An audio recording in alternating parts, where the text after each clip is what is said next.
मंगलाचरण करते हैं, ठीक है ना। ओम अज्ञानतिमिरान्धस्य ज्ञानाञ्जनशलाकया चक्षुरुन्मीलितं येन तस्मै श्रीगुरुवे नमः। श्रीचैतन्यमनोभीष्टं स्थापितं येन भूतले स्वयं रूपः कदा मह्यं ददाति स्वपदान्तिकं। वन्देऽहं श्रीगुरु श्रीयुतपदकमलं श्रीगुरु वैष्णवांश्च श्रीरूपं साग्रजातं सहगना रघुनाथान्वितं तं सजीवं स्वाद्वैतं सावभूतं परिचं सहितं कृष्ण चैतन्य देवं श्री राधा कृष्ण पादान सहगना ललिता श्री विशाखा वितांत च नमो विष्णुपादाय कृष्ण पृष्ठाय भूतले श्रीमते भक्ति वेदांत स्वामिन इति नामने। नमस्ते सरस्वते देवे गौरवाणी प्रचारिणे निर्विशेषा शून्यवादी पाश्चात्य देशतारिणे वाञ्छा कल्पतरुभ्यश्च कृपा सिन्धुभ्यैव च पतितानां पावनेभ्यो वैष्णवेभ्यो नमो नमः। नमो महावदान्याय कृष्ण प्रेम पदायते कृष्णाय कृष्ण चैतन्य नामने गौरतिसे नमः। हे कृष्ण करुणा सिंधु दीन बंधु जगतपते गोपेश गोपिका कांत राधा कांत नमस्तुते। तप्त कांचन गौरांगी राधे वृंदावनेश्वरी विश्वभानुसुते देवी प्रणमामि हरिप्रिये नीलांचल निवासाय नित्याय परमात्मने बलभद्र सुभद्रायां जगन्नाथाय ते नमः। जय श्री कृष्ण चैतन्य प्रभु नित्यानंद श्री अद्वैत गदाधर श्रीवासादि गौर भक्तबिंद मुखम करोति वाचालम पंगुलंगे गिरिम यत्कृपातमहं वन्दे श्री गुरुमदीनतारिणं परमानंद माधवम श्री चैतन्य ईश्वरम। हरे कृष्णा कृष्णा कृष्णा हरे हरे हरे राम राम राम हरे हरे। हरे कृष्णा। आज की इस भागवतम कक्षा में सभी भक्तों का हार्दिक स्वागत है। मेरा सभी भक्तों को उनके चरणों में दंडवत प्रणाम है। हम लोग का हरे कृष्णा प्रभु जी दंडवत प्रणाम। हरे दंडवत प्रणाम लक्ष्मी प्रभु। हरे कृष्णा प्रभु जी दंडवत प्रणाम। हरे कृष्ण प्रभु जी दंडवत प्रणाम। पायल माता जी हरे कृष्ण। हरे कृष्ण प्रभु जी हरे कृष्णा मधुमिता माता जी हरे कृष्ण। हरे कृष्णा प्रभु जी दंडवत प्रणाम। दंडवत प्रणाम माता जी दंडवत। हरे कृष्णा। हम लोग का बड़ा ही परम सौभाग्य, हम लोग बहुत ही भाग्यशाली हैं। भगवान गुरु आचार्य की इतनी बड़ी कृपा है कि हम लोग कई दिनों से श्रीमद् भागवतम का हम लोग अध्ययन कर रहे हैं और अभी हम लोग चैप्टर 12 कर रहे हैं, परीक्षित महाराज का जन्म। और अभी तक हम लोग ने 11 चैप्टर पूरा कंप्लीट किया है, कैंटो 1 का है, जिसके अंदर हमने सर्वप्रथम चैप्टर 1 में भगवान श्री कृष्ण उनके जो 7 एस्पेक्ट प्रथम इस श्लोक में किया, बहुत इंपॉर्टेंट होगा। प्लीज पहला दूसरा तीसरा जरूर याद कर लेंगे, बहुत पावरफुल है। जिसमें प्रथम ही हमें भगवान के 7 एस्पेक्ट, इतने पावरफुल एस्पेक्ट के बारे में हमने अध्ययन किया। और उसके बाद में श्रीमद् भागवतम के बारे में 7 एस्पेक्ट है कि किस प्रकार भागवतम हमारे जीवन में आध्यात्मिक क्रांति ला सकता है, आध्यात्मिक क्रांति ला सकता है, हमारा जीवन को सक्सेस बना सकता है, उसके बारे में बताया 7 एस्पेक्ट। उसके बाद में भागवतम इनवाइट करता है हम बद्ध जीवों को कि आओ हे भक्तों, भागवतम का जो कि व्यासदेव जी ने नारद जी से इंस्पायर होकर जो लिखा है उसका श्रवण करो, अपने जीवन को धन्य करो। उसके बाद में हमने पहले दूसरे तीसरे 3 चैप्टर में जो 6 प्रश्न किए थे मुनियों ने सुत गोस्वामी से, उन प्रश्नों को और उसका उत्तर किस प्रकार सुत गोस्वामी गीता में देते हैं उसमें पढ़ते हैं। और उसमें मूल क्या बताते हैं, भक्ति योगी जीवन का लक्ष्य है, भक्ति योगी जीवन का लक्ष्य है। उसके बाद में चौथे पांचवें छठे अध्याय में भागवतम का इतिहास क्या है उसके बारे में हमने पढ़ा, जो कि सुत गोस्वामी से पूछा था सौनक ऋषि ने प्रश्न कि भागवतम का इतिहास क्या है। और 7वें अध्याय में 8वें 9वें 10वें 11 में भगवान की भक्त वत्सलता के बारे में हमें बहुत डिटेल में सुनने पड़ा कि भगवान देखिए हस्तिनापुर जाने के लिए तैयार हो गए, कुरुक्षेत्र का युद्ध खत्म हो गया, लेकिन एक एक करके एक एक भक्त आ रहा है और भगवान उस पर कैसे कृपा करते हैं। द्रौपदी के ऊपर में, उत्तरा के ऊपर में, कुंती महारानी के ऊपर में, भीष्म देव के ऊपर में, फिर हस्तिनापुर की जो रानियां थी, जो स्त्रियां थी, वो भगवान के प्रति कितनी अनुरक्त का, कितना सुंदर हम लोगों ने बताया किस प्रकार रानियां भगवान को ग्लोरीफाई करती है, उसको हम लोगों ने अलग अलग। उसके बाद में जब भगवान द्वारका जाते हैं तो द्वारका में जा कर करके हमने देखा कि द्वारका वासी किस प्रकार अपना पहले विरह भाव के बारे में बताते कि हे कृष्णा, जब तुम नहीं थे तो हमारी क्या अवस्था थी, कि जिस प्रकार सूर्य नहीं रहता है तो हम लोग अंधकार में हो जाते हैं। ये वास्तव में सच बात है। बिना कृष्ण, बिना भगवान, उनके भक्तों में हम सोचते हम प्रकाश में हैं, लेकिन वास्तव में हम आध्यात्मिक रूप से अंधकार में। दूसरा है कि भगवान का हमारे से क्या संबंध है, कितना सुंदर वर्णन करते हैं कि जिस प्रकार सूर्य का और सूर्य की रोशनी का, किरणों का भगवान से शाश्वत संबंध है, जो कि कभी वो विलगाव नहीं हो सकता, वही हमारा संबंध भगवान से है। लेकिन अनफॉर्चुनेटली, दुर्भाग्यवश, माया के इन 3 गुणों के प्रभाव में आकर के हम उस संबंध को भूल जाते हैं और इस भौतिक जगत को ही, इस भौतिक जगत के लोगों को ही अपना सब कुछ मान बैठते हैं। लेकिन इन भक्तों के माध्यम से, इन भक्तों के द्वारका के भक्तों के माध्यम से जो भगवान के शाश्वत वो क्या है, पार्षद है, वो खुद बताते हैं कि नहीं, आपके बिना हे कृष्णा हमारा कोई जीवन ही नहीं है, हम मृत्यु के समान, मरे हुए के समान।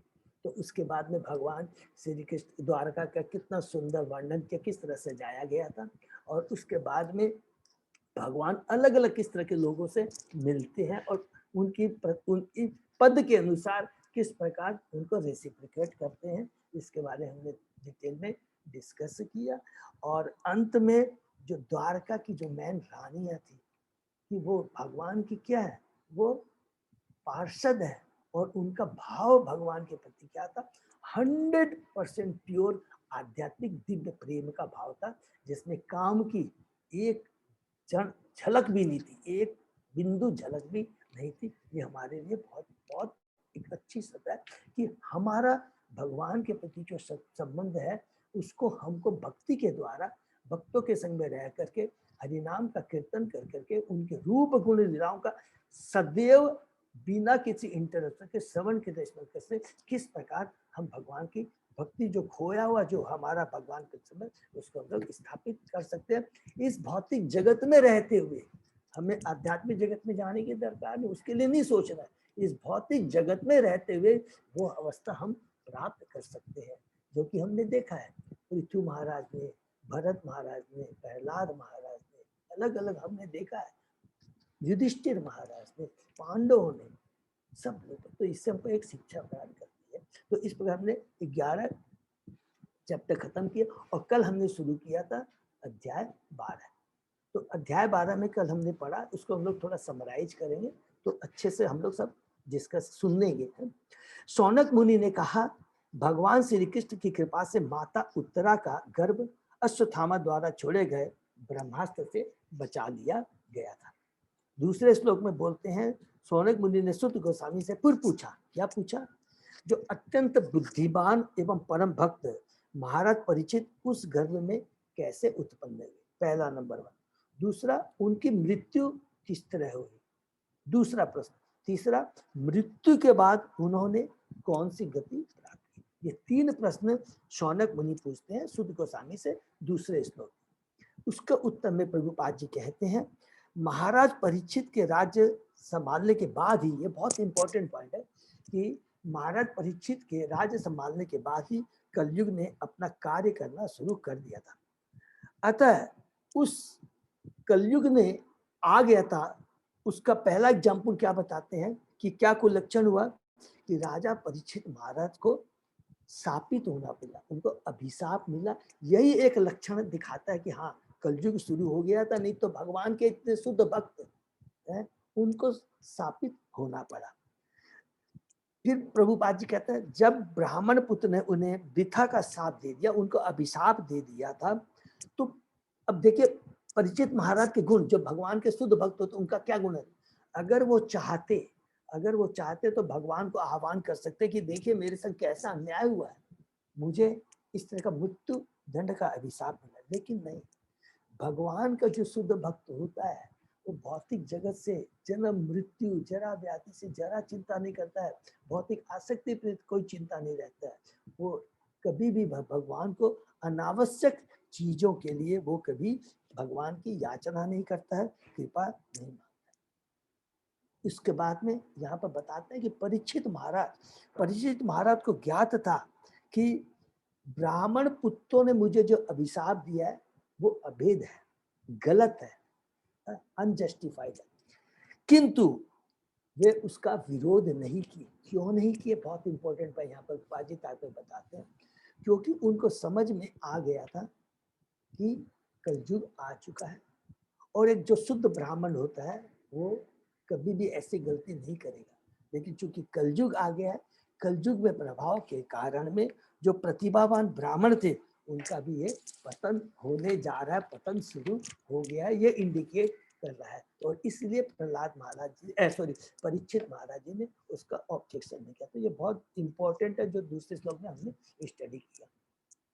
तीसरा, शौनक ऋषि कहते हैं कुशग्रामी को, हम सभी अत्यंत आदरपूर्वक, ये बहुत इंपॉर्टेंट पॉइंट है कि देखिए कि हमको कैसा श्रोता और वक्ता, एक कैसा श्रोता होना चाहिए, एक वक्ता कैसा होना चाहिए। सुखदेव गोस्वामी और परीक्षित महाराज से बढ़िया कोई एग्जाम्पल नहीं है। अगर सही श्रोता होता है, सही वक्ता होता है और सही प्रश्न करता होता है तो तीनों का उद्धार हो जाता है। प्रश्न हमेशा भगवान से संबंधित होने चाहिए और प्रश्न हमेशा भगवान के प्रामाणिक भक्तों से होना चाहिए, किसी से नहीं। हमेशा याद रखेंगे, अगर हमारा कोई भी डाउट हो तो प्रश्न किसने करना चाहिए? प्रामाणिक गुरु से करना चाहिए, भगवान के रिप्रेजेंटेटिव से करना।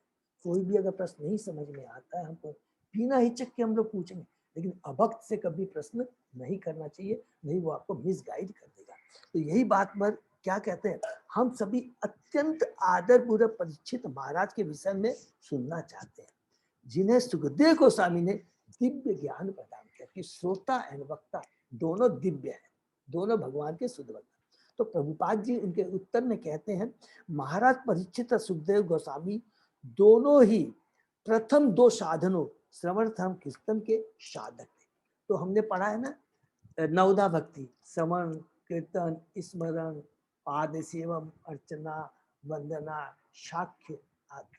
तो इसमें जो श्रवण और कीर्तन है, इनके दो पिलर, जो कि श्रवण के लिए कौन है? भगवान परीक्षित महाराज जी, और कीर्तन के लिए सुखदेव गोस्वामी जी। इन दोनों का ये साधक थे, किसके? श्रवण के और कीर्तन के। ठीक है। अतः दिव्य अनुभूति ऐसे ही गंभीर श्रवण तथा कीर्तन से होती है, अन्यथा नहीं। अर्थात दिव्य अनुभूति का मतलब क्या हुआ? हम सुन ले वो काफी नहीं है, सुन करके हमारे हृदय में कितना उतरा है, हमारे चित्त में कितना परिवर्तन आया है, उसी को बोलते हैं दिव्य अनुभूति, केवल श्रवण करने से। और ये दिव्य अनुभूति 100% आएगी अगर हम श्रद्धा से शुद्ध भक्तों के मुखारबिंद से सुनते हैं। तो कोई डाउट नहीं है कि हमको दिव्य अनुभूति करनी है। आज हम लोग भगवान की कृपा से, अभी इसलिए हम लोग कह रहे हैं कि भगवान की कृपा से, गुरु की कृपा से हम लोग आपस में दिव्य, ये ग्रंथ है श्रीमद् भागवतम जो श्री प्रभुपाद जी ने लिखा, ये दिव्य हमारे सब भक्त हम लोग जो कि श्रवण करें बड़ी श्रद्धा से, हम लोग एक दूसरे से मिल कर करके एग्जैक्टली जो बात प्रभुपाद जी उनके प्रतिनिधि ने कही है उसी का हम श्रवण कर रहे हैं। और कोई भी जो बोनाफाइड जो स्क्रिप्चर है उसको हम नहीं कर रहे। ये भगवान की हमारे ऊपर बहुत बड़ी कृपा है। ये सब हमको रियलाइज करना चाहिए कि हम लोग बहुत भाग्यशाली हैं। अब देखेंगे लोग कितने कितने बड़े शास्त्र में कर रहे हैं, कोई भी दे आर ट्राइंग की, कोई सर्च कर रहे हैं, इकोनॉमिक्स के ऊपर सर्च कर रहे हैं, कोई फिलोसफी के ऊपर सर्च कर रहे हैं, कोई मेडिकल साइंस के ऊपर सर्च कर रहे हैं। लेकिन देखिए ये मूल्य मनुष्य जो योनि है किसके लिए है? आत्म साक्षात्कार के लिए। तो that should be first priority.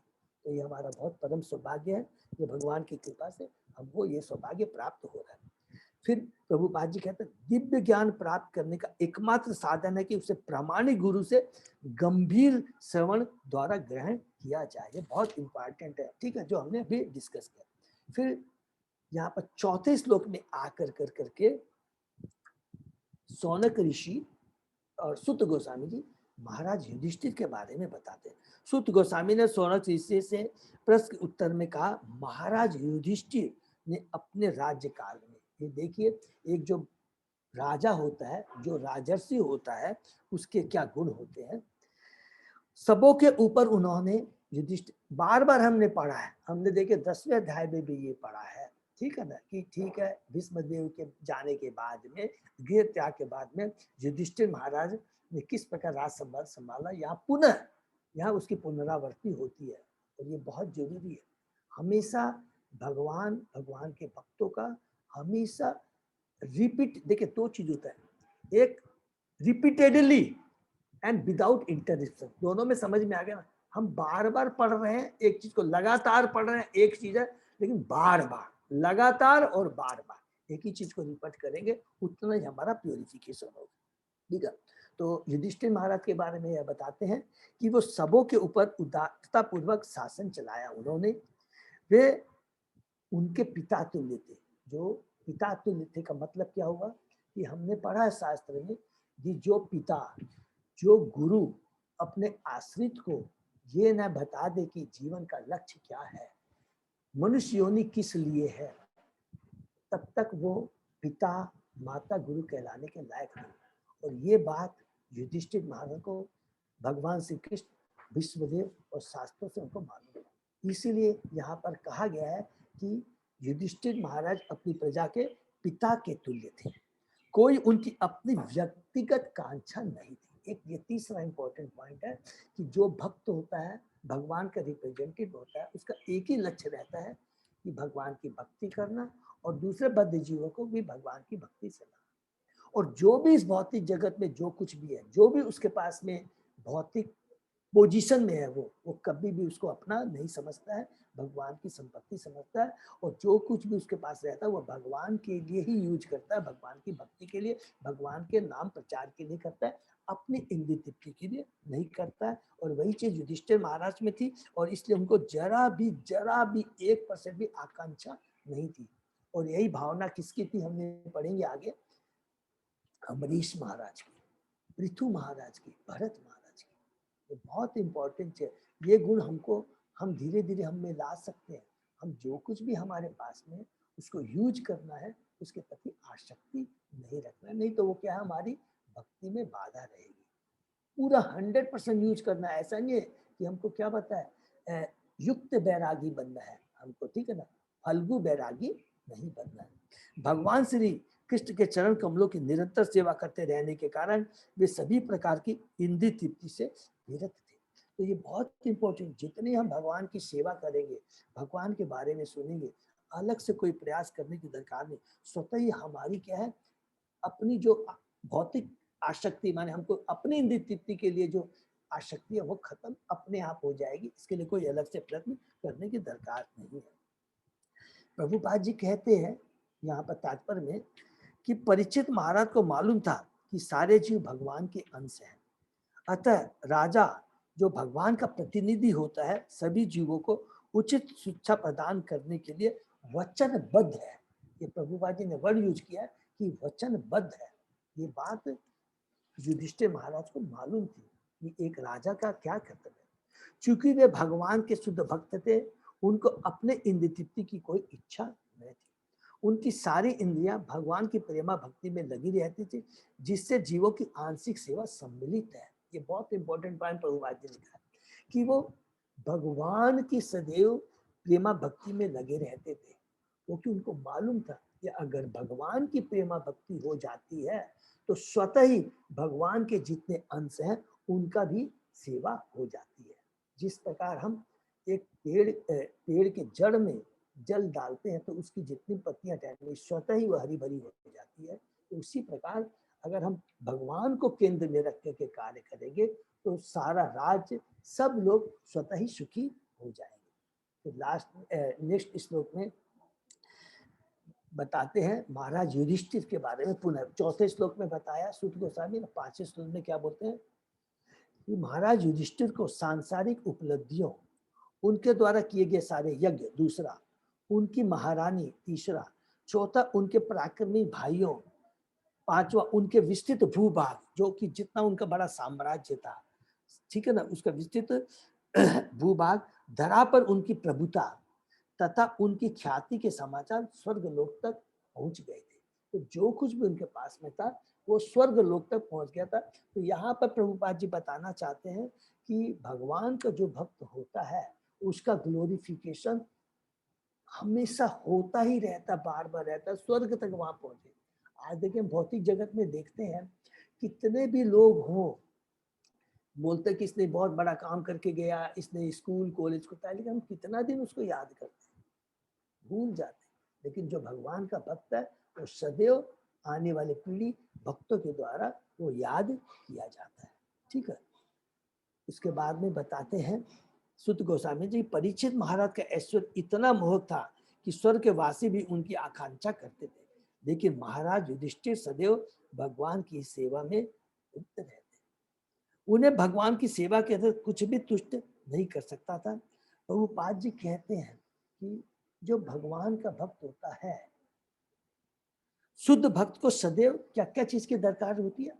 आध्यात्मिक भोजन, आध्यात्मिक आश्रय, आध्यात्मिक सुरक्षा तथा आध्यात्मिक इंद्रिय तृप्ति की भूख रहती है।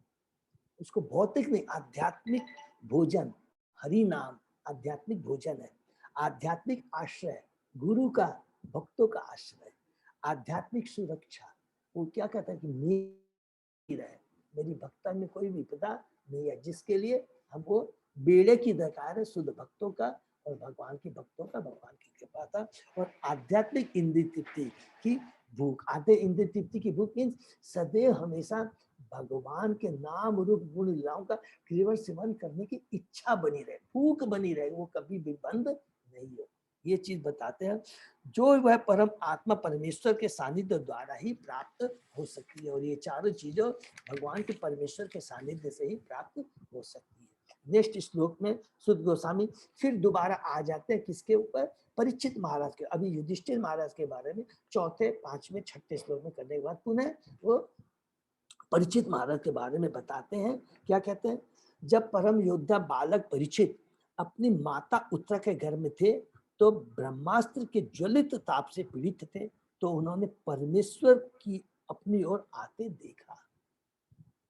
नेक्स्ट में बताते हैं कि वे भगवान केवल अंगूठे भरते हैं, और जब वो भगवान उनके माता उत्तरा के घर में प्रवेश करते हैं तो किस समान थे? अंगूठे के समान थे। और भगवान कैसे लग रहे थे? वो पूर्ण दिव्य थे। उनका शरीर अत्यंत सुंदर श्याम वर्ण तथा अच्युत था। उनका वस्त्र बिजली के समान पीत वर्ण का एवं मुकुट देदीप्यमान सोने का था। बालक परीक्षित ने भगवान को उस रूप में देखा। देखिए परीक्षित महाराज कितने बड़े भाग्यशाली, कितने बड़े भगवान के शुद्ध भक्त हैं। और हमेशा क्यों जो भगवान का शुद्ध भक्त है उन्होंने गर्भ में भगवान को देखा, दर्शन किया।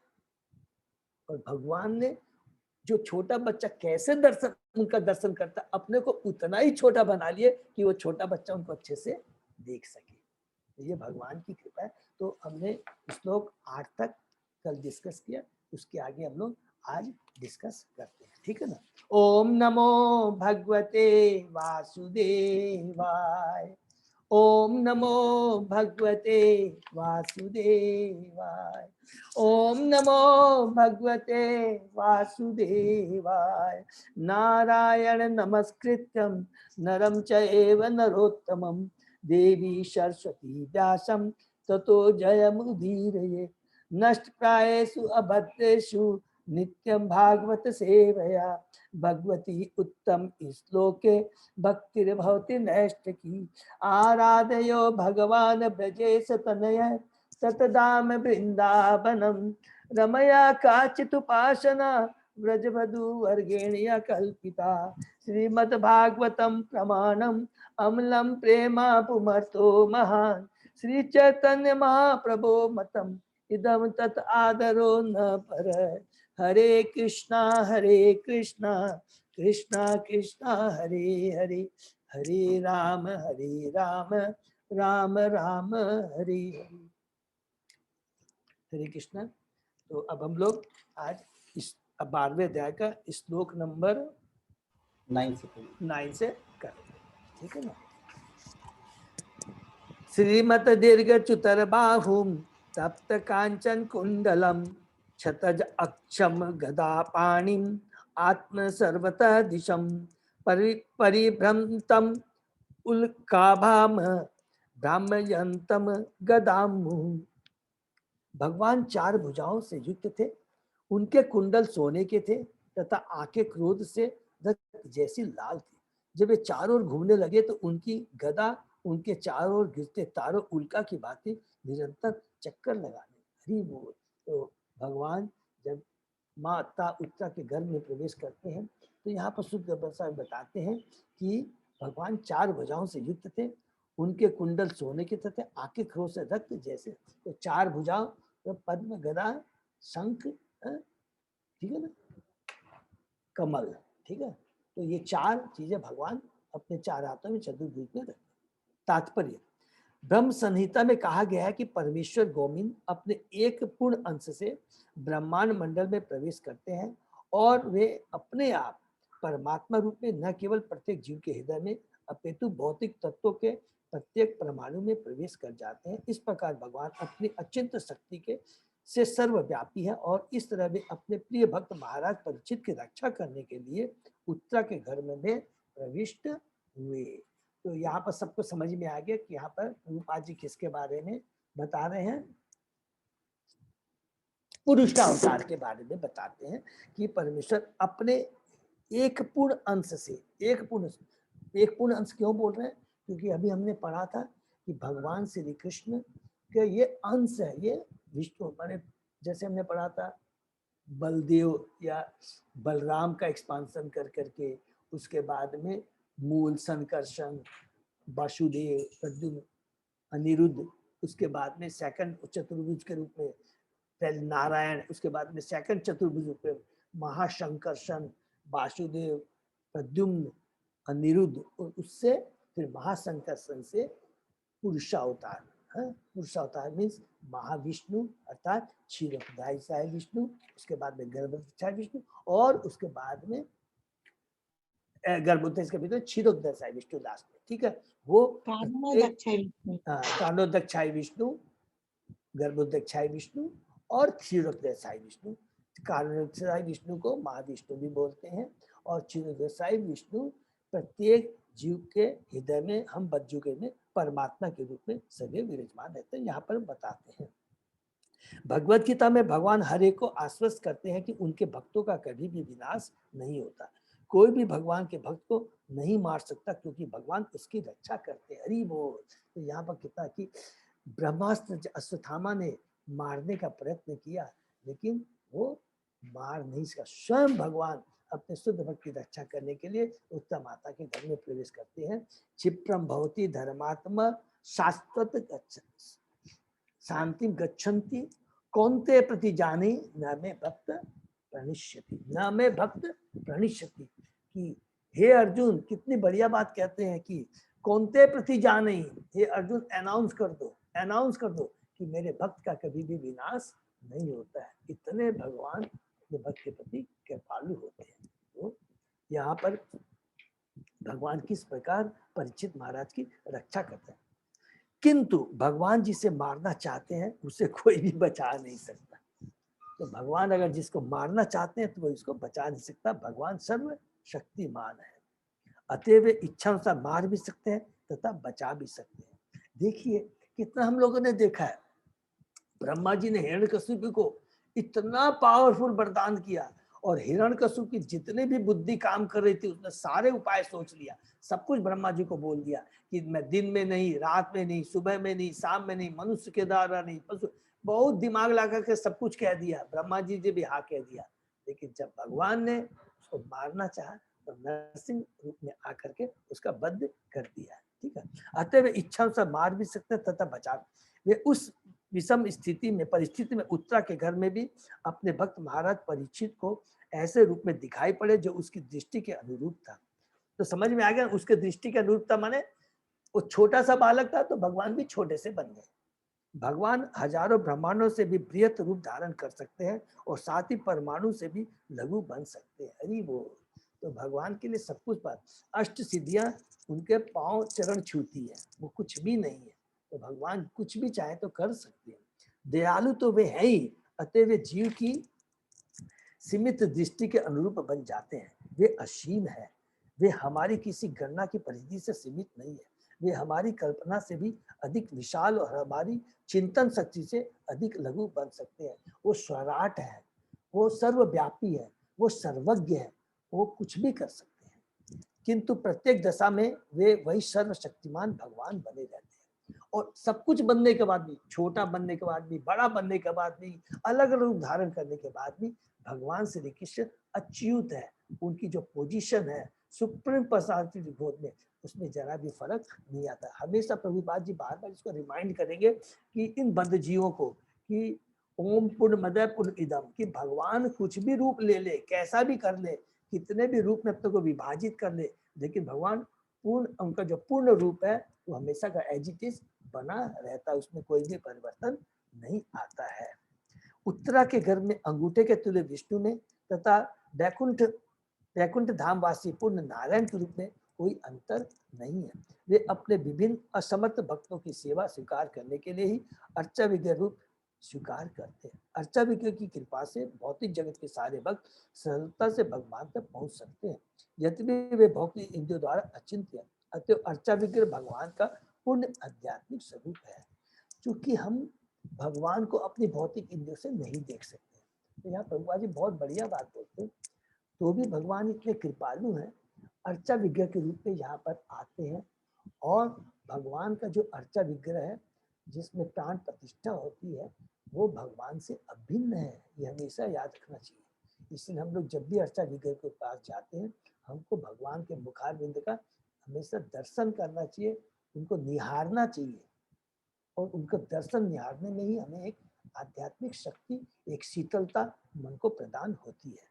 अतः अर्चा विग्रह भगवान का पूर्ण आध्यात्मिक स्वरूप है, जिसे भौतिक भक्त देख सकते हैं। भगवान के ऐसे अर्चा विग्रह को कभी भौतिक नहीं माना जाता।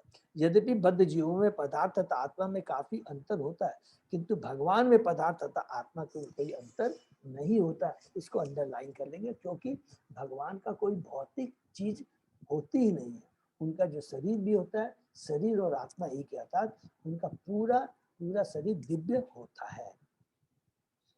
भगवान का अस्तित्व केवल आध्यात्मिक है, और इसी तरह भगवान के साथ घनिष्ठ संबंध रखने वाले शुद्ध भक्त के लिए आध्यात्मिक अस्तित्व के अतिरिक्त और कुछ नहीं होता। हरि बोल। तो हमारा भगवान से शाश्वत आध्यात्मिक संबंध है, ठीक है, जिसे हमें, जो अभी हम लोग खो दिए हैं, जो भौतिकता के चलते, उसे हमें पुनः स्थापित करना है। नेक्स्ट, अस्त्र तेज स्वगदया निहारम इव गोपति विदमंतम सन्निकर्षे पर्येक्षत क इति अशो। भगवान उस ब्रह्मास्त्र के तेज को विनष्ट करने में इस प्रकार संलग्न थे जिस तरह सूर्य ओस के कणों को उड़ा देता है। वे बालक को दिखाई पड़े तो वह सोचने लगा कि वे कौन थे। हरि बोल। तो परीक्षित महाराज जो भगवान के शुद्ध भक्त हैं, जब उनको दिखाई दिए तो वो सोचने लगे कि ये कौन है। हरि बोल। नेक्स्ट, विधूय तत् अमेयात्मा भगवान धर्म गुप विभु मिप्सतः तस्मासस्य तत्रैव अंतर्दधे हरि। इस प्रकार बालक के देखते देखते प्रत्येक जीव के परमात्मा तथा धर्म के पालक भगवान, जो सारी दिशाओं में व्याप्त है और काल तथा देश द्वारा असीम है, तुरंत अंतर्धान हो गए। तो बालक परीक्षित ऐसे जीव को नहीं देख रहा था जो देश तथा काल से बंधा रहता है। भगवान तथा जीव में जमीन आसमान का अंतर होता है। यहाँ पर भगवान को देश काल से असीम परम जीव बताया। परम जीव, हम जीव है, भगवान क्या है? परम जीव है। हम आत्मा है, भगवान परमात्मा है। प्रत्येक जीव देश तथा काल से सीमित है, यद्यपि गुणात्मक रीति से जीव भगवान से अभिन्न है। गुणात्मक दृष्टि से जीव भी सच्चिदानंद है और भगवान भी सच्चिदानंद है, लेकिन मात्रात्मक दृष्टि से परमात्मा तथा सामान्य जीवात्मा में काफी अंतर होता है, जो कि हम लोगों ने गीता के दूसरे अध्याय में भी डिटेल में पढ़ा है कि आत्मा और परमात्मा में क्या है। आत्मा केवल अपने शरीर के बारे में ही सचेत रहता है, लेकिन भगवान परमात्मा सभी जीवों के बारे में सचेत रहते हैं, सबके बारे में वो जानते हैं। भगवद गीता में जीवात्मा तथा परमात्मा दोनों को सर्वव्यापी कहा गया। ये न सर्वमिदं तमम, फिर भी इन दोनों के सर्वव्यापकत्व में अंतर होता है। सामान्य जीव या आत्मा अपने शरीर में ही सर्वव्यापी हो सकता है, किंतु परमात्मा समस्त देश तथा काल में व्याप्त है। कोई भी सामान्य जीव अपने सर्वव्यापकता से दूसरे जीव को प्रभावित नहीं कर सकता, लेकिन परमात्मा जो भगवान है असीम रूप से समस्त स्थानों तथा समस्त कालों एवं समस्त जीवों पर अपना प्रभाव डाल सकते हैं। चूंकि वे सर्वव्यापी है, देश तथा काल से परे है, अतः वे बालक परीक्षित की माता के गर्भ के भीतर भी प्रकट हो सकते हैं। छोटा से छोटा, बड़ा से बड़ा, जहां भी भगवान प्रकट हो सकते हैं। यहाँ पर उन्हें धर्म पालक कहा गया है। जो भी भगवान के शरणागत हो चुका है वह धर्मात्मा है और वह भगवान द्वारा सभी परिस्थितियों में रक्षित है। हरि बोल। तो यहाँ से पढ़ते हैं तो नेक्स्ट स्टोरी। तो जब भी भगवान के संरक्षण में रहता है वो सदैव सुरक्षित रहता है, भगवान द्वारा रक्षित रहता है। न में भक्ता प्रणश्यति, ये श्लोक को हमेशा याद, बहुत इंपॉर्टेंट श्लोक है, 90 अध्याय का 31वां श्लोक, चित्रम भवति धर्मात्मा। नेक्स्ट, तथा सर्वगुण उदर के सानुकूल ग्रहोदय, यज्ञे वंशधर पांडो भुज पांडु इव ओजसा। तत्पश्चात जब क्रमशः सारी राशि तथा नक्षत्रों से शुभ लक्षण प्रकट हो आए तो पांडु के उत्तराधिकारी ने जन्म लिया, जो पराक्रम में उन्हीं के समान होगा। देखिए कितनी बढ़िया बात है। तत्पश्चात जब क्रमशः सारी राशि से नक्षत्रों के शुभ लक्षण प्रकट हुआ है, अर्थात जब भी भगवान का शुद्ध भक्त इस धरा पर आता है उस समय जितने भी नक्षत्र ग्रह हैं वो क्या है, शुभ ग्रहों में स्वतः पहुंच जाते हैं। कहीं भी अशुभता का लक्षण नहीं होता है। चेतन, हमने जब चैतन्य महाप्रभु के भी अवतार के में पढ़ा, भगवान श्री कृष्ण में पढ़ा, क्या था उस समय, सारी जगह सब लोग हंस आनंद में हो गए, नदियां उमड़ने लग गई, अलग तरह के भजन हो रहे हैं, गान हो रहा है, फूल खिल रहे हैं, पेड़ों में फूल फल खिल रहे हैं। तो इस तरह का वो वातावरण बन जाता है जब भगवान और भगवान के शुद्ध भक्त इस धरा पर अवतार लेते हैं। ठीक, जीव पर ग्रह नक्षत्रों का प्रभाव कोई कल्पना नहीं है, ये थोड़ा सा हम लोग समझ लेंगे, ठीक है ना, कि ये जो ग्रहों का जो प्रभाव होता है ऐसा नहीं मानना है। लेकिन क्या है, जब भगवान की जो भक्ति करता है, भगवान के भक्त होते हैं, अगर उनके ग्रह भी पॉजिटिव नहीं है, कुछ भी नहीं है, तो भगवान उसकी रक्षा करते हैं, उसमें हमको ध्यान नहीं देना। क्योंकि अभी पहले वाले श्लोक हमने क्या पढ़ा, न में भक्ता अवश्य, भगवान उसकी रक्षा करते। तो वो थोड़ा सा पढ़ लेते हैं इसको। अपितु वास्तविकता है, जैसा कि श्रीमद् भागवत से पुष्टि हो रही है, जीव हर क्षण प्रकृति के नियमों द्वारा नियंत्रित होता रहता है, ठीक उसी तरह जिस प्रकार नागरिक राज्य द्वारा नियंत्रित होते हैं। राज्य के नियमों का पालन स्थूल रूप से होता है, लेकिन प्रकृति के नियम हमारी मोटी बुद्धि के लिए सूक्ष्म होने के कारण स्थूल रूप से अनुभव नहीं किए जाते। तो ये किस प्रकार प्रकृति कार्य कर रही है, किस प्रकार ये छत्र नक्षत्र कार्य करते हैं, ये बड़ी सूक्ष्म होते हैं, इसका हम अनुभव नहीं कर सकते। जैसा कि भगवत गीता में कहा गया, जीवन के प्रत्येक कर्म, जीवों के प्रत्येक कर्म से प्रतिक्रिया उत्पन्न होती है जो हम पर बंधन स्वरूप है, और जो कर्म यज्ञ विष्णु के लिए किए जाते हैं वे फलों से बद्ध नहीं होते। तो हम लोगों ने पढ़ा है ना कि यज्ञाजात कर्म, माने जो भगवान विष्णु के लिए कर्म किए जाते हैं तो वो कर्म बंधन में नहीं फंसता। लेकिन अगर हम अपनी इंद्र तृप्ति के लिए कार्य करते हैं तो वो बंधन का कारण होता है। बहुत इंपॉर्टेंट श्लोक है, 3 अध्याय का 9वां श्लोक। हमारे कर्मों का निर्णय उच्च अधिकारियों अर्थात भगवान के दूतों द्वारा होता है, और इस तरह हमें अपने अपने कर्मों के साथ शरीर प्राप्त होते हैं, जो कि हमने पढ़ा था कि भगवान परमात्मा के रूप में हमारे हृदय में विराजमान है, और हमारी एक्टिविटी और कर्मों का वो बहुत क्लोजली सुपरविजन देखते रहते हैं, और हमारे कर्मों के अनुसार वो यमराज को आदेश देते हैं, जो कि उनके अधिकारी है, बोनाफाइड अधिकारी है, और उसी हिसाब से हमें अगला जन्म मिलता है। ठीक है, और इस तरह हमें अपने अपने कर्मों के साथ शरीर प्राप्त होते हैं, उसी तरह का शरीर मिलता है।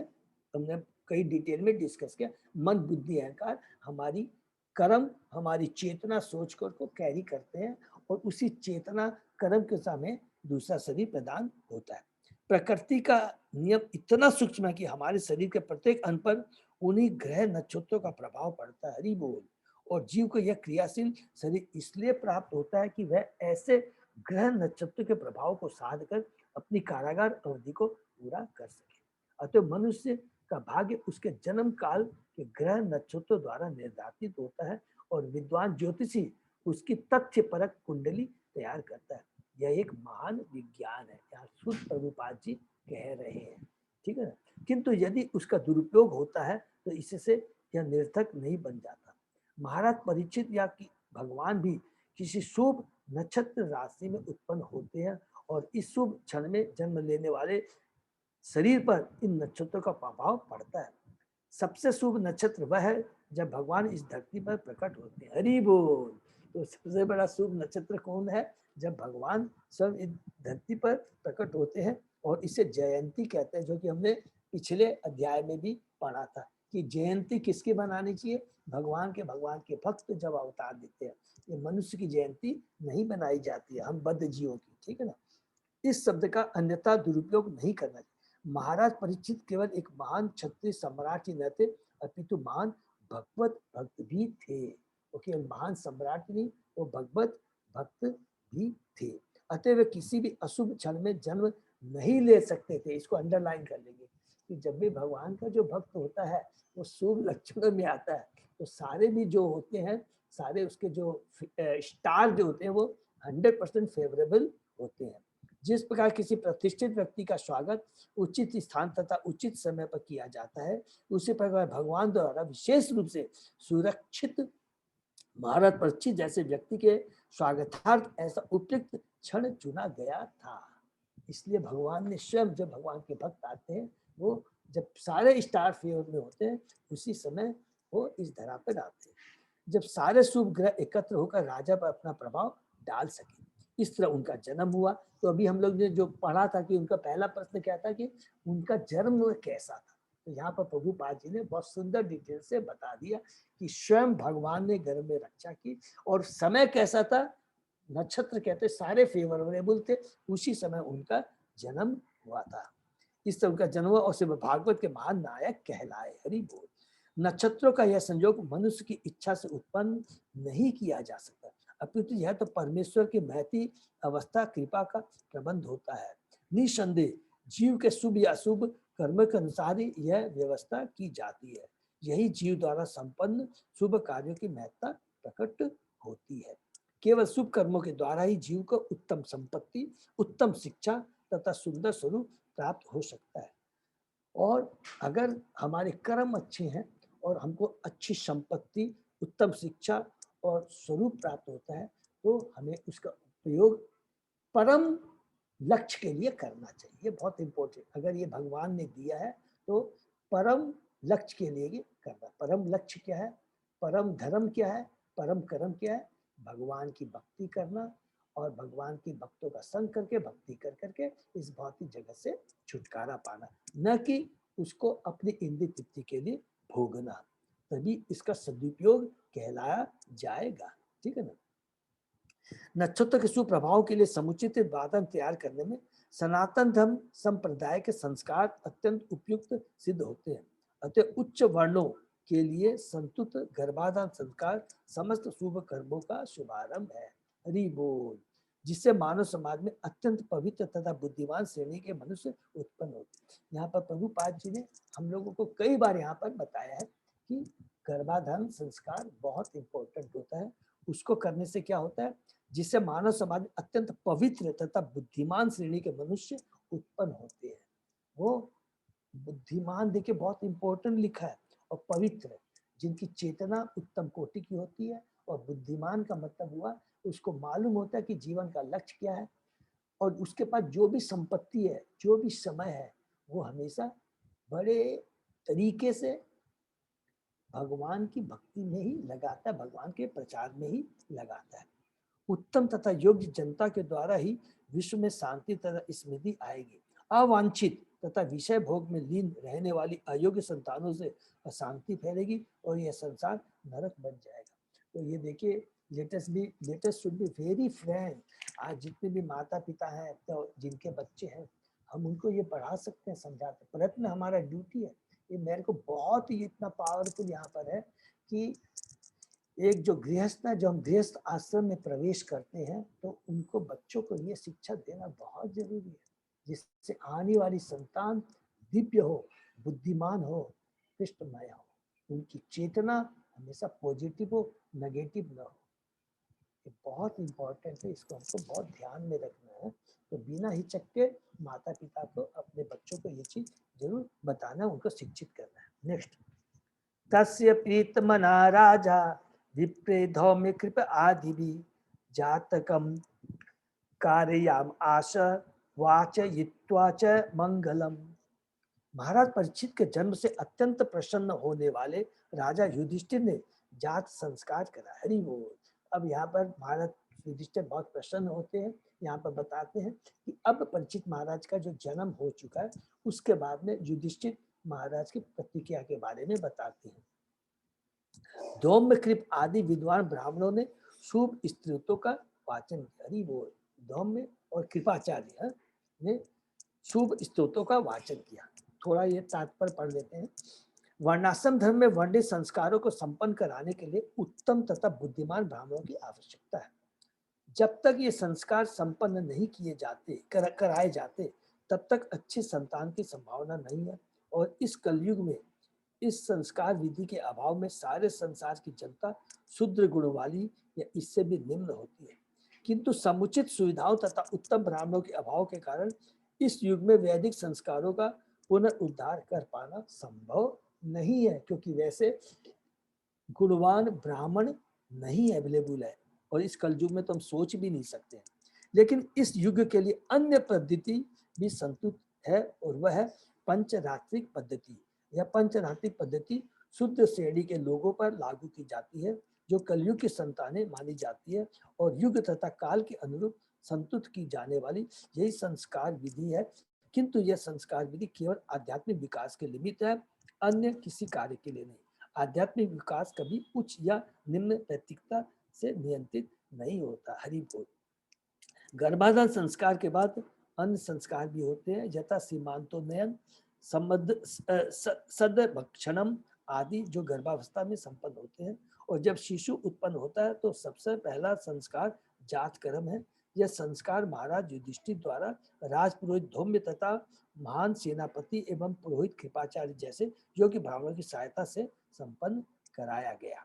महाराज युधिष्ठिर ने इन दोनों विद्वान तथा योग्य पुरोहितों की सहायता से तमाम उत्तम ब्राह्मणों को लगाकर यह उत्सव संपन्न कराया।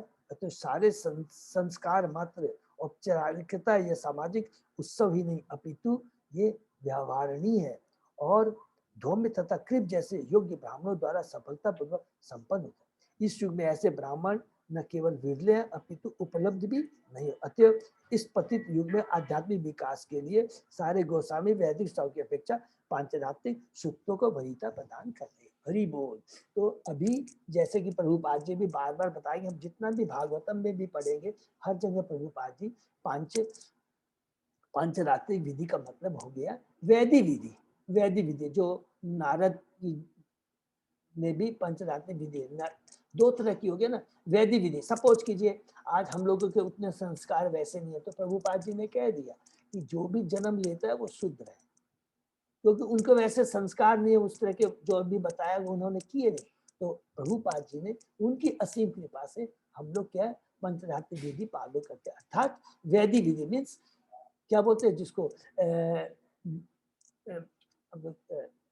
साधना भक्ति। साधना भक्ति जिसमें क्या 4 रेगुलेटरी प्रिंसिपल को फॉलो कर करके धीरे धीरे धीरे हम लोग अपने को प्योरीफाई करके कृष्ण भक्ति में लेकर के आते हैं। तो ये प्रभुपाद जी की बहुत बड़ी असीम कृपा है हम बद्ध जीवों के ऊपर में, क्योंकि हम सब लोग शुद्र थे और अभी ये बोल सकते हैं कि नहीं, अब हम लोग भगवान के भक्त हैं। ठीक है, क्योंकि पंचरात्रिक विधि वैदिक विधि है। वैदिक विधि 4 रेगुलेटरी प्रिंसिपल्स को कर करके धीरे धीरे धीरे फिर हम लोग फर्स्ट इनिशिएशन लेते हैं, फिर हम लोग सेकंड इनिशिएशन लेते हैं, उसके बाद में हम लोग ब्राह्मण दीक्षा लेकर करके हम लोग अर्च माने विग्रह की पूजा करने के अधिकारी हो जाते हैं। तो मंदिर में भी जो अर्चा है, क्या बोलते हैं, डेटी जो वर्षिप होती है, होती है, उसके लिए ब्राह्मण दीक्षा जरूरी है, सेकंड इनिशिएशन जरूरी है। ठीक है, आगे बढ़ते हैं। इसके बाद में मैंने पढ़ा कृपाचार्य के बारे में, सबको भी मालूम होगा, वो डिटेल में हम लोग पढ़ सकते हैं आप लोग है। ठीक है ना। हरी नेक्स्ट, हिरण्यम गाम महिम ग्रामाम हस्ति अश्वान निपतिवरान प्रादात स्वनम च विप्रेभ्य प्रजा तीर्थेश तीर्थवित। पुत्र के जन्म लेने पर राजा ने ब्राह्मणों को सोना, भूमि, ग्राम, हाथी, घोड़े तथा उत्तम अन्न प्रदान किया, क्योंकि वह जानता था कि कैसे, कहाँ और कब दान देना चाहिए। ये देखिए बहुत इंपॉर्टेंट है, शुद्ध गोस्वामी एक एक जो वर्ड यूज करते हैं ना, क्योंकि वह जानता था कि कैसे, कहाँ और कब दान देना चाहिए। ये हम लोगों के लिए भी बहुत शिक्षाप्रद है। भावुकता में आकर के कभी नहीं, जब भी भगवान की जो संपत्ति है वो इनडायरेक्टली नहीं, डायरेक्टली हमेशा भगवान की सेवा के लिए यूज होना चाहिए, और उसी तरह के लोगों को देना चाहिए जो भगवान से संबंधित हो और भगवान के नाम का प्रचार करने में सहयोग प्रदान करते हैं। ठीक है, तात्पर्य पढ़ लेते हैं। केवल ब्राह्मणों तथा सन्यासियों के गृहस्थियों से दान ग्रहण करने का अधिकार प्राप्त है। देखिए ये बहुत इंपॉर्टेंट चीज है, केवल ब्राह्मणों तथा सन्यासियों को गृहस्थियों से दान ग्रहण करने का अधिकार प्राप्त है। समस्त संस्कारों के विभिन्न अवसरों पर अगर हमारा दान, याद रखेंगे, अगर अयोग्य अज्ञ व्यक्ति को अगर हमारा दान चला जाता है, अगर वो उसका यूज गलत कार्यों में करता है, तो उसका फल हमको ही भोगना पड़ता है। ये हमेशा याद है। इसलिए समस्त संस्कारों के विभिन्न अवसरों पर, विशेषतया जन्म, विवाह तथा मृत्यु के समय ब्राह्मणों को धन बांटा जाता है, क्योंकि ब्राह्मण ही मानव जाति की प्राथमिक आवश्यकता के लिए सर्वश्रेष्ठ सेवा प्रदान करते हैं। ब्राह्मण करते हैं जो कि भगवान के बारे में, वेदों के बारे में शिक्षा देते हैं। इन अवसरों पर स्वर्ण, भूमि, ग्राम, घोड़े, हाथी तथा अन्न के साथ समस्त भोज्य सामग्री के रूप में प्रचुर दान दिया जाता था। अतएव ब्राह्मण वास्तव में निर्धन नहीं होते थे, उल्टे उनके पास प्रचुर सोना, भूमि, ग्राम, घोड़े, हाथी तथा पर्याप्त अन्न रहता था, जिससे उन्हें कुछ भी कमाने की आवश्यकता नहीं पड़ती थी। उसके बदले में वे संपूर्ण समाज के कल्याण हेतु अपने को समर्पित कर देते थे। इसको अंडरलाइन कर लेंगे। उसके बाद में वो सारा जीवन अपना समाज के कल्याण हेतु अपने को समर्पित कर देते। तो समाज का कल्याण का मतलब क्या हुआ? सबको कृष्ण भावनावित बनाने में अपना जीवन समर्पण कर लेते। वास्तविक कल्याण क्या है? प्रत्येक जीव को भगवान के बारे में बताना और भगवान से जोड़ना, यही वास्तविक कल्याण है, यही वास्तविक परोपकार है, यही वास्तविक दान है। ठीक है, तीर्थविद शब्द महत्वपूर्ण है, क्योंकि राजा को पता था कि कहाँ और कब दान दिया जाए। दान कभी व्यर्थ नहीं जाता, न वह अंधा होता है। शास्त्र के अनुसार दान उन व्यक्तियों को दिया जाता था जो अपनी आध्यात्मिक प्रभुता के बल पर दान लेने के पात्र होते थे। शास्त्रों में तथाकथित दरिद्र नारायण कभी दान का पात्र नहीं रहा। यह तो अवैध व्यक्तियों द्वारा परमेश्वर की भ्रांत धारणा है। कोई भी दरिद्र व्यक्ति घोड़े, हाथी, भूमि तथा ग्रामों के रूप में इतना मुक्त हस्त दान नहीं पा सकता था। हरि बोल। निष्कर्ष यह निकला कि बुद्धिमान व्यक्ति या भगवान की सेवा में जैसे बोलते हैं ना दरिद्र नारायण, इस तरह के लोग सब करते हैं ना, दरिद्र नारायण की पूजा। भगवान कभी दरिद्र हो सकते? कितने बड़े दुख की बात है। लगे ब्राह्मणों का इस तरह पालन होता था कि उन्हें शरीर की आवश्यकता की चिंता नहीं रहती थी, तथा राजा एवं अन्य गृहस्थ अत्यंत खुशी से उनके सुख का ध्यान रखते थे। शास्त्रों का आदेश है कि जब तक शिशु नाल द्वारा माता से जुड़ा रहता है, तब तक शिशु तथा माता को एक शरीर माना जाता है, किंतु जो ही नाल काट दी जाती है और शिशु माता से विलग हो जाता है, त्यों ही जात कर्म संस्कार संपन्न किया जाता है, जो कि युधिष्ठिर महाराज ने किया। नवजात सिद्धू को देखने के लिए प्रसादी देवता एवं परिवार के पूर्व पुरखे आते हैं, और इस अवसर पर समाज के आध्यात्मिक विकास के लिए उचित व्यक्तियों को धन बांटा जाता है। तो ये भी देखिए कितनी बड़ी बात यहाँ बताते हैं कि ये भी जो जात संस्कार होता है ना, ये भी एक आध्यात्मिक होता है। आध्यात्मिक लोगों को दान दिया जाता है, आध्यात्मिक वातावरण बनता है, और वो जो ब्राह्मण होते हैं हमारी आध्यात्मिक उन्नति के लिए वो आशीर्वाद करते हैं, ठीक है ना। तो ये बहुत important चीज है। प्रभु जी आज आज वर्तमान समय में हम लोग कैसे पहचानेंगे कि ये ब्राह्मण है, इनको ये ध्यान देना चाहिए? आज के समय में तो इस तरह से लोग मिलते नहीं है, सब लोग दुरुपयोग करते हैं उस धन का जो भी हम लोग देते हैं। तो माता जी प्रभुपाद जी ने तो हमारे लिए सारा रेडीमेड प्लेटफॉर्म बना दिया है ना, आपको समझ में आ गया। हमारे प्रभुपाद जी ने रेडीमेड प्लेटफॉर्म बना दिया है। आप बच्चों की हमारी शादी होती है तो हमारे इस्कॉन के हिसाब से प्रभुपाद जी ने उसके हिसाब से शादी कीजिए, लोगों को भोजन कराइए, भक्तों को भोजन कराइए, तो देखिए हमारा जीवन धन्य हो जाएगा, हमारी एक एक एक्टिविटी कृष्णमय हो जाएगी। ये प्रभुपाद जी की बहुत बड़ी कृपा है। और अलग अलग से हमारे जो आचार्य हैं प्रभुपाद जी के जो सीनियर डिवोटी है उन्होंने अलग अलग बुक्स भी लिखी है माता जी, as per the guidance of Prabhupada ji, कि कैसे हमें बच्चों का ये गर्भाधान संस्कार के बारे में, उनकी शादी के बारे में, हमारे पास जो धन है उसका कैसे उपयोग करें, सारी एक एक बात बहुत डिटेल में लिखी है माता जी। हम लोग बहुत कृपालु है, बहुत हम लोग भाग्यशाली है माता जी। आपको जरा भी मैंने पूछे सोचने की दरकार नहीं पड़ेगी। जब भी ऐसा कुछ हो तो हमारे मंदिर में जो हमारे उपयुक्त जो हमारे जो भक्त है, ब्रह्मचारी हैं, वो आपको हम लोग को बता देंगे, ठीक है ना। तो इसमें जरा भी कंफ्यूजन नहीं है, ठीक है। हरे कृष्णा प्रभु जी। हाँ माता जी। एक तो क्वेश्चन है, हाँ बोलिए माता जी। जैसे यहाँ लिखा हुआ कि एक सेकंड, मतलब गर्भाधान संस्कार के बाद अन्य संस्कार होते हैं, जैसे गर्भाधान संस्कार जैसे महाराज परीक्षित जी का होता है, हाँ तो उस समय तो जैसे युद्ध में मतलब द्रोणाचार्य जी और कृपाचार्य जी का तो वो हो जाता है, तो फिर उस समय नहीं माता जी, कृपाचार्य जी का नहीं हुआ था माता जी, द्रोणाचार्य का हुआ था। ये नोट करने के, कृपाचार्य का नहीं हुआ था माता जी। तो द्रोणाचार्य जी का हुआ था। हाँ माता जी, हाँ प्रभा माता जी, ठीक है ना। हाँ। अच्छा ठीक है प्रभु। Okay okay. तो एक बार हम लोग यही समाप्त कर देते हैं अजय प्रभु। हाँ, तो 8 हो गया, ठीक है ना।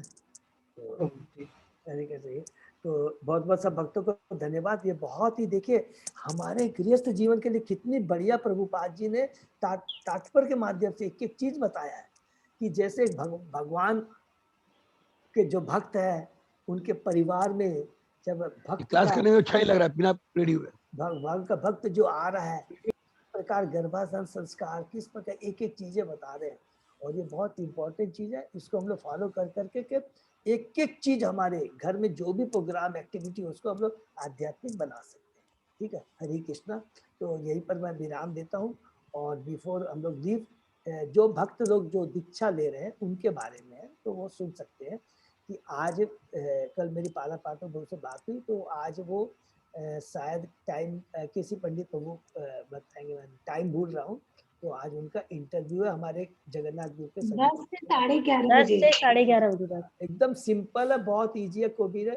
उन्होंने मेरे को एक ही चीज कहा कि प्रभु, मैंने कहा प्रभु देखिए हमारे भक्त हैं, आपके ऊपर मैंने छोड़ा है और हमारे भक्त बहुत अच्छे हैं, अगर आपको कुछ भी ऐसा हो तो आप फ्रेंकली हमको बता दें। बोले ठीक है प्रभु। तो मेनली उन्होंने मेरे को बताया प्रभु भक्तों को ये चीज बता देंगे, बहुत सिंपल, एकदम सिंपल, कि सबसे इम्पोर्टेंट है गुरु महाराज का आप प्रणाम मंत्र, नमो विष्णु पादाय कृष्ण प्रसाद श्रीमती जय पताका स्वामी इतना नमो आचार्य बताए निताई कृपा बताए गौर कथा धाम नगर ग्राम था। ये मंत्र प्लीज है, भोग मंत्र, सारी आरतियां, और छोटे मोटे जो भी हमारे शास्त्रों से वो कुछ क्वेश्चन कर भी सकते हैं, नहीं भी कर सकते, ठीक है ना। एकदम हृदय से अच्छे से करना, और अपना लिख के भी रख लीजिए। कई बार होता है हिचकिचा जाते हैं, कोई शर्म की बात नहीं है, क्योंकि प्रभु और भगवान के जो भक्त है ना, वो बात करते ही समझ जाते हैं कि भाई आपको वास्तव में मालूम है कि नहीं। तो जब भी इंटरव्यू होता है ना, तो ऐसा नहीं है कि आप बोलते होते भूल के तो आप रिजेक्ट, ऐसे नहीं करते। वो समझ जाते हैं कि इसको आता है या नहीं आता, रियली सिंसियरली वो फॉलो करता है कि नहीं करता है, ठीक है ना। और मैंने वो भी बता दिया कि जिनके घरों में थोड़ी बहुत भी जो प्रॉब्लम है, क्योंकि I would like to share with all my devotees, कोई भी मैं छिपाऊंगा नहीं, तो फ्रैंकली बता, मैंने कहा कि नहीं हमारे सारे भक्त हैं, भगवान को भोग लगाते हैं, सब कुछ करते हैं, घर की कुछ थोड़ी बहुत भी कोई ज्वाइंट फैमिली में रह जाती है तो ठीक है, लेकिन वो जो भक्ति के नियम है उसको मेंटेन करती है, ठीक है ना। तो कोई घबराना नहीं, अच्छे से देना। हरे कृष्णा, बेस्ट ऑफ लक, ठीक है। और अगर इसके ऊपर कोई किसी का प्रश्न है तो पूछ सकते हैं। हरे कृष्णा प्रभु जी। हरि बोल। आप रहेंगे क्या? हरि बोल हरि बोल हरि बोल। हरे आप कृष्णा रहेंगे प्रभु वहाँ जी, पर? दंडवत हरे प्रणाम। कृष्णा प्रभु जी, दंडवत प्रणाम। दंडवत प्रणाम। दंडवत प्रणाम प्रभु जी। हरे कृष्णा प्रभु जी, दंडवत संगीता माता जी का जो प्रश्न है, हरि बोल। मैं हरे करती कृष्णा हूँ। दंडवत प्रणाम दंडवत प्रभु जी। प्रणाम। हरे कृष्णा प्रभु जी, दंडवत प्रणाम। प्रणाम। हरे संगीता कृष्ण माता प्रभु जी जी, वो दंडवत प्रणाम। अभी तक प्रभु जी प्रभु मैं जी ने बोल रही हूँ, अभी मैं तक क्वेश्चन कर रही ओ हूँ। अच्छा, प्रभा माता जी अभी तक प्रभु जी ने मेरे को बोला नहीं है। तो बोलेंगे तो मैं जरूर रहूंगा, नहीं बोलेंगे तो मैं नहीं रह सकता। ठीक है ना? हरे पूजा 8 कृष्णा। बज के असेंबली है ना। हरे कृष्णा। प्रभु जी लेकिन रहेंगे भी तो वो जूम रूम में जब एंटर करते हैं तो वो एक ही जन, वो जब एग्जाम होता है ना तो एक एक जन को वो एंटर करने देते हैं वैसे। एग्जैक्टली तो वो एग्जैक्टली। उसमें कोई कोई वो नहीं है कि ये मतलब ठीक कुछ है ना भी नहीं यार। है, माता जी एकदम माता जी फ्रैंकली हृदय से जीतिएगा। 2 जन रहेंगे। मैंने कहा पूछा पालक पार्थ प्रभु और नव यगंध प्रभु, दोनों बहुत अच्छे हैं, बहुत अच्छे हैं। हरि बोल हरि प्रभु जी बोल हरि बोल। मानसिक से आप साथ में ऐसे लगेगा, आप रहिएगा प्रभु जी, लगेगा मानसिक तौर से आप साथ नहीं में नहीं, हैं वो प्रभु बहुत जी। अच्छे भक्त है माता जी। देखिए वो जो हाँ। इस्कॉन का जो नियम है ना माता जी, वो हमको फॉलो हाँ। करना है। तो आपको फ्रैंकली बता दिया, ठीक है ना? हरे कृष्णा। हरे अगर कृष्णा प्रभु जी। अगर फिजिकल क्लास होती ना, अगर फिजिकल वो होता ना, तो कभी कभी होता है कि प्रभु बोलता हाँ प्रभु आप भी आके बैठ जाइए, हो जाइए। तो जैसा कि अभी सीमा माता जी ने कहा, अभी मेरे को नहीं बोला है तो मैं नहीं आ सकता। हरे कृष्णा। हरे और कृष्ण। मेरी सबसे इच्छा हरे है कि कृष्णा प्रभु जी। सब भक्त लोग भी, कृष्णा प्रभु जी। से अच्छा कि सब लोग अपने को तैयारी करें। समय बहुत कम है, मनुष्य योनि बहुत दुर्लभ है, इसका हमें पूरा फायदा उठाना है। अगर अगर दीक्षा के बारे में और भी जो भी नेक्स्ट ये हो रहा है, राधाष्टमी में होगी, राधाष्टमी में होगी दीक्षा। और जो लेना चाहते हैं तो अपने से अपने तैयार कर सकते हैं। हरे कृष्णा। हरे कृष्णा प्रभु जी, हरे हरे कृष्णा। कृष्णा प्रभु जी। भक्तों का बहुत बहुत धन्यवाद। बाबा दंडवत प्रणाम। दंडवत प्रणाम प्रभु। तो आज का सेशन में ये विराम देते हैं, कल 7 बजे। हरे कृष्ण प्रभु जी, हरे धन्यवाद कृष्ण। प्रणाम। हरे कृष्ण।